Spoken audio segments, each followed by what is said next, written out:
तुझे हमदो सना ज़ेबा है प्यारे कि तूने काम सब मेरे सवारे. In the name of Allah, the most gracious, the merciful. You have been born for a great purpose at a singular moment in time. Dear viewers, Assalamu alaikum wa rahmatullahi wa barakatuhu. Welcome again to another episode of Waqf In Focus, a program in which we'll be discussing current contemporary issues which Waqifeen-e-Nau are facing. With me, I have again my dear two friends, respected Farukh Sahib and respected Touqeer Sahib. Assalamu alaikum warahmatullah. After the last program, which we had, our first episode, there were Waqifeen from all over the world who asked different questions related to Waqf-e-Nau. And as a team, we were thinking that we should discuss those questions in this program, which we were receiving from all around the world. Touqeer sir, before I just start with you, there was one Waqf-e-Nau, and of course, in our department, there are many other who asked this question as well, regarding different careers, different fields. And for example, someone asks, can I become a photographer or can I go into business as a Waqf-e-Nau? So how would you respond to a Waqf-e-Nau? Bismillahir-Rahmanir-Rahim. Firstly, before highlighting what sort of careers that a Waqf-e-Nau should go into, I think it's very important to understand the essence of Waqf-e-Nau. So as a Waqf-e-Nau, I think the main thing that we should remember is that how can I serve the Jamaat in the best way? And as from a parent's point of view as well, this tarbiyat should be done from their side as well, that they brush their child in such a way that he or she understands this. So Huzoor-e-Anwar, Eid-ul-Adha bin Nasr al-Aziz, he mentioned one of his Friday sermon, which he delivered on the 28th of October 2016, that Waqifeen-e-Nau, they shouldn't have this thought in their mind that my colleague is earning hundreds and thousands of pounds and I will not be able to earn in a month what he or she earns in a day. So Huzoor-e-Anwar said that rather than having this thought, they should rather think that Allah Ta'ala has blessed me and my task is far more superior than any worldly thing. And we see this example with the Holy Prophet ﷺ as well. He said that at one place, that do look upon the one less fortunate than you in material wealth and look upon one more fortunate than you in spirituality. I mean, this point you're mentioning right now, even in the recent Eid-ul-Adha sermon, Huzoor mentioned the same points, that parents, they dedicate their children to the Waqf-e-Nau scheme, but when it's time for their full dedication, the parents don't want it because they think that if you dedicate yourself, you won't get enough money, you won't earn enough money. And then there are also Waqifeen-e-Nau who say that we are getting a really good salary out there, why should we come into Jamaat? Absolutely. And just to mention some of the careers that Waqif-e-Nau, what sort of guideline Huzoor-e-Anwar Eid-ul-Adha bin Nasr al-Aziz has mentioned is that Huzoor-e-Anwar has mentioned that first priority for Waqif-e-Nau is that they should go to Jamia and become missionaries. If not, then other fields are doctors, medical fields, teachers, architects, engineers, paramedic staff. So these are some fields that a Waqif-e-Nau can go into. I mean, I was reading a sermon of Khalifa Rabi, rahmullah alayh, which he delivered on the 17th of February 1989. He encouraged actually Waqifat-e-Nau that they should go into teaching and they should become doctors, computer specialists, typists, and they should specialize in languages. And as there is a need also for top expert in literacy writing, and this will help with the publication of the Jamaat. So Khalifa Rabi has also mentioned this, but apart from this, if there is any Waqf-e-Nau and Waqfa-e-Nau who are interested in other fields, they can definitely write to Huzoor-e-Anwar Eid-ul-Adha bin Nasr al-Aziz and seek further guidance, or they can even email us and we will get further guidance from Huzoor-e-Anwar, Eid-ul-Adha and get back to them. Yes, I think what a Waqf-e-Nau should keep in mind is whatever career they choose, the first question they should ask themselves is, how will it benefit to the Jamaat? Or how will I be beneficial for the Jamaat in that career, be it a photographer or be it business or anything? This is the first question it should come into their mind.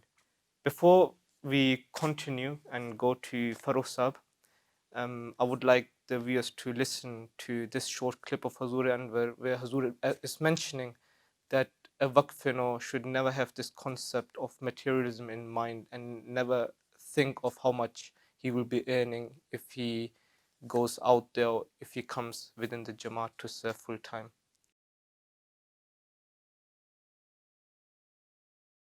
ایک طرف وہ مائیں ہیں جنہوں نے اپنے بچے وقف نو کے لیے وقف نو میں دے کر وقف کیے، لیکن جب بچے جوان ہوتے ہیں تو بعض والدین کی طرف سے یہ ادھر آ جاتا ہے کہ ہمارے حالات ٹھیک نہیں ہیں، بچہ اگر صرف جماعت کی خدمت کرے گا تو تھوڑے سے الاؤنس میں گزارا نہیں ہوگا، اس لیے اس کو دنیاوی کام کرنے کی اجازت دیں۔ ایک طرف ایک عہد کیا قربانی کرنے کا اور خود ہی پیش کیا، دوسری طرف اس کو دنیا داری کی طرف بھی ڈالنے لگی ہیں۔ اسی طرح بعض واقفین-e-نو بچے بھی ہیں، ڈاکٹر بن جاتے ہیں، انجینئر بن جاتے ہیں، اس وقت کہتے ہیں کہ اب جماعتی خدمت بڑی مشکل ہے، ہمارا تھوڑے پیسوں میں گزارا نہیں ہوتا، ہمیں دنیاوی نوکری کرنے دیں۔ جب دین کو دنیا پر مقدم کرنے کا عہد کیا ہے، قربانی کا عہد کیا ہے، پیدائش سے پہلے اللہ تعالیٰ نے والدین کو توفیق بخشی کہ وہ پیش کریں، تو پھر اس قسم کے عذر کوئی معنی نہیں رکھتے۔ اس عہد کو نبھانے کی ضرورت ہے، اگر تھوڑا الاؤنس بھی ہے تو اللہ تعالیٰ اس میں برکت ڈال دیتا ہے۔ بس نوجوان واقفین-e-نو اپنے آپ کو مبلغ اور مربی بننے کے لیے پیش کریں، ڈاکٹر اور انجینئر یا ٹیچر بن کے اپنی خدمات پیش کریں جماعت کے لیے اور قربانی دیں، اور قربانیوں کے معیار کو بڑھائیں۔ صرف کہانیاں اور قصے سن کے خوش نہ ہو جایا کریں، صرف یہ پرانے واقعات سن کے خوش نہ ہو جائیں، صرف پرانے واقعات سن کے جذباتی ہونے پہ خوش نہ ہو جائیں، بلکہ یہ اس لیے ہیں کہ ہمیں اپنے نمونے دکھانے چاہیے۔ ہمیں نہ دنیاوی بادشاہتوں سے غرض ہے، نہ دنیاوی حکومتوں سے غرض ہے، نہ حکومتوں کے نظاموں اور دولتوں سے غرض ہے اور طاقتوں سے غرض ہے، اور نہ ہونی چاہیے۔ ہاں اگر کوئی غرض ہے اور غرض ہونی چاہیے تو یہ کہ کس طرح ہم اسلام کی صداقت کو دنیا میں غالب کر سکتے ہیں، کس طرح ہم دنیا کو حضرت صلی اللہ علیہ وسلم کے جھنڈے تلے جمع کر سکتے ہیں، کس طرح ہم خدائے واحد کی حکومت دنیا میں قائم کر سکتے ہیں، کس طرح ہم بھولی بھٹکی انسانیت کو خدا تعالیٰ کے حضور جھکنے والا بنا سکتے ہیں، کس طرح ہم انسان کو ایک دوسرے کا حق ادا کرنے والا بنا سکتے ہیں۔ بس یہی ہمارے سلسلے کے قائم ہونے کی غرض ہے، یہی احمدی کی غرض ہے، اور خاص طور پر واقفین-e-نو کی تو یہ غرض ہونی چاہیے۔ اسی کے لیے وہ اپنے آپ کو جامعہ میں آنے کے لیے بھی وقف کریں اور زیادہ سے زیادہ مربی بنیں، مبلغ بنیں، تاکہ اسلام کا یہ پیغام ساری دنیا میں جلد سے جلد تر پھیل سکے۔ Dear Waqifeen-e-Nau, as you have heard, Huzoor has mentioned that parents should never have that concept that how much my child will be earning or what will happen to my child after he dedicates themselves. Nor should the Waqifeen-e-Nau have this concept in mind that if I sacrifice myself full time for the Jamaat, how much money I will earn. Farukh Sahib, coming back to you, Touqeer was mentioning in the beginning that the first priority for a boy should be to go to Jamia. So there was a Waqf-e-Nau who asked a question that do you need to know Urdu to join Jamia? Bismillahir Rahmanir Rahim. So speaking about your question that you've raised, this question was raised by a Waqf-e-Nau in Huzoor's classes, or one of Huzoor's classes, where he questioned Huzoor regarding the language you need to know to go to Jamia. But Huzoor answered him saying that you should only have the attention to go to Jamia, and in Jamia you will be taught from from the foundation level of the languages. And also I remember in one of Huzoor's Jamia classes itself in 2009, referring to a student from the Gambia, Huzoor complimented his level of learning of the Urdu language, saying that he learned the Urdu language as his second language within 6 months. So we can see that it's not important to know fully of the Urdu language, as you will be taught from level 1 when you join to Jamia. Moreover, not only Urdu language but also Arabic and also Persian, it will be taught from as if it's from the foundation level. Even if you are familiar with the Urdu language, all students will be taught from the same level and brought up at the same pace throughout the 7 years. I was just listening to, just before the program, I was listening to a virtual mulaqat which Huzoor-e-Anwar was having with the Jamia students of Ghana. And I was amazed how good the Urdu is. I think it's better than ours.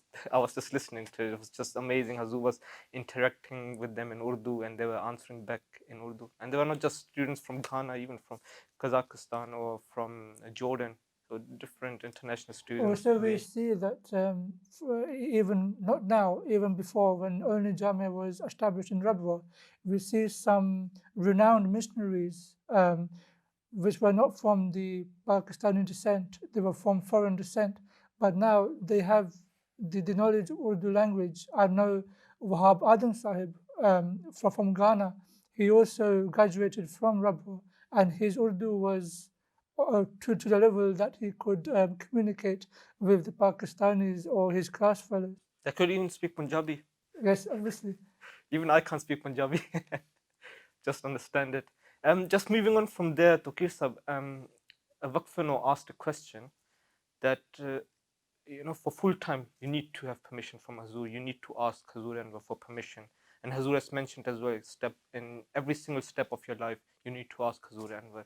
Someone asked, if you want to do part-time job, do you need to ask Huzoor as well, or the Jamaat?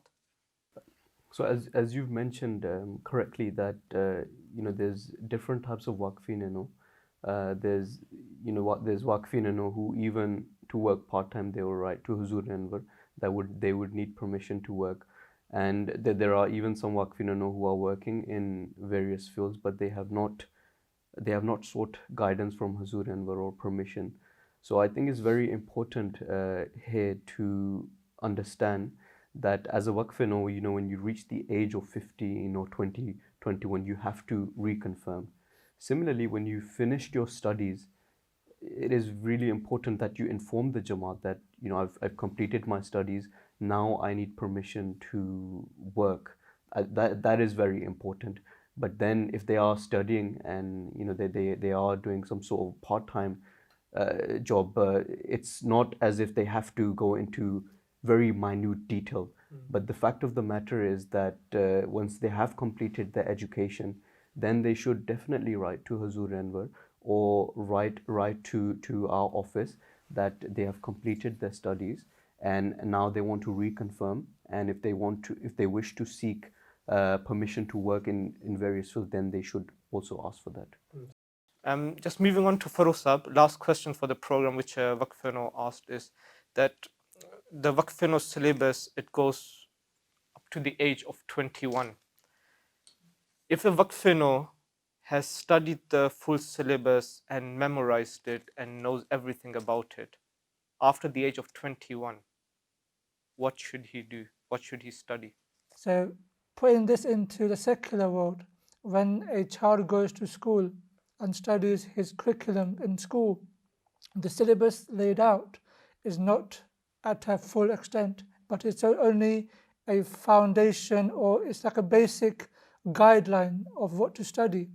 But when a person graduates and makes himself into the professional world, he studies it more in depth.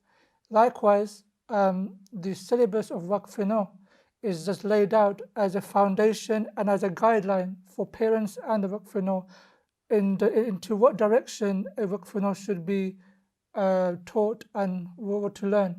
But I remember in many occasions when Huzoor-e-Anwar addresses the Jamia students at the convocation ceremonies, he says that the syllabus which you've learnt in the 7 years, it was only a guideline, but now it is your duty to build upon that foundation which you've learnt in Jamia. Likewise, if you're above 21 and you've learnt all of your syllabus up to your respective age, there are so many more aspects to the syllabus which are not part of the syllabus which you can learn.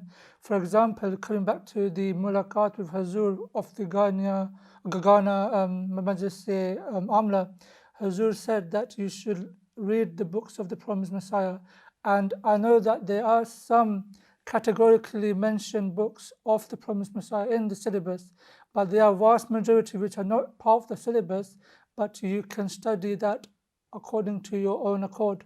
I mean, Huzoor-e-Anwar has mentioned that Waqifeen-e-Nau, they should study the Holy Quran, they should study the 5-volume commentary, they should study the ahadith, they should also study the Ruhani Khazain. Jazakumullah Farukh, you have given a really clear answer to those Waqifeen-e-Nau who have reached the age of 21 and are thinking what to study now. Dear Waqifeen-e-Nau, we are coming to the end of this program. This program was running with your help, with your questions. So do ask questions at our Instagram account at Waqf-e-Nau INTL or Twitter handle at Waqf-e-Nau INTL. You can also visit our website, which is www.waqf-e-nau-intl.org, and ask question through our website, or you can email your questions to us at info@waqf-e-nau-intl.org. See you inshallah next time. Assalamu alaikum wa rahmatullahi wa barakatuhu. तुझे हमदो सना ज़ेबा है प्यारे कि तूने काम सब मेरे सवारे।